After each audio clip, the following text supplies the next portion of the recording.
একটু না অন্যভাবে ভাবতে শিখুন নিজেকে ভালো রাখার জন্য। এটা আমি বহুবার বলেছি, আরো অন্যান্য মানুষও নিশ্চয়ই বলেন যে একটু অন্যভাবে ভাবতে শিখুন। বলি না, কম্প্যারিজন কখনো করবেন না, কখনো কারোর সঙ্গে তুলনায় যাবেন না, ও ভালো আমি খারাপ না। কিন্তু হ্যাঁ, মানুষের মন তো, যদি কোনো সময় মনে হয়েছে কি যে আপনি কম্পেয়ার করতে পারছেন, কম্পেয়ার করতে চেষ্টা করছেন, তাতে আপনার কিন্তু কষ্ট বাড়বে। তো কষ্ট কমাবার উপায় কি? আপনি কম্প্যারিজন করতেও চাইছেন অথচ আপনার কষ্ট কম হবে, আপনি ভালো থাকবেন নিজে, কিভাবে করবেন?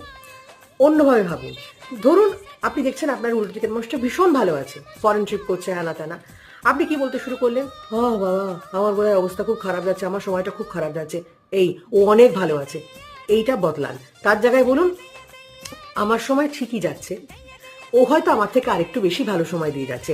এইভাবে ভাবুন, তাতে আপনার অ্যাংজাইটি, আপনার হিংসা, আপনার রাগ, আপনার কষ্ট কমে যাবে, আপনি ভালো থাকতে পারবেন। ভাবনার বদল ঘটান, দেখবেন ঠিক থাকছেন। আপনার সময় ঠিক যাচ্ছে, সে হয়তো আরেকটু বেটার সময় দিয়ে যাচ্ছে, ইটস ওকে, নো প্রবলেম, আপনারও হবে।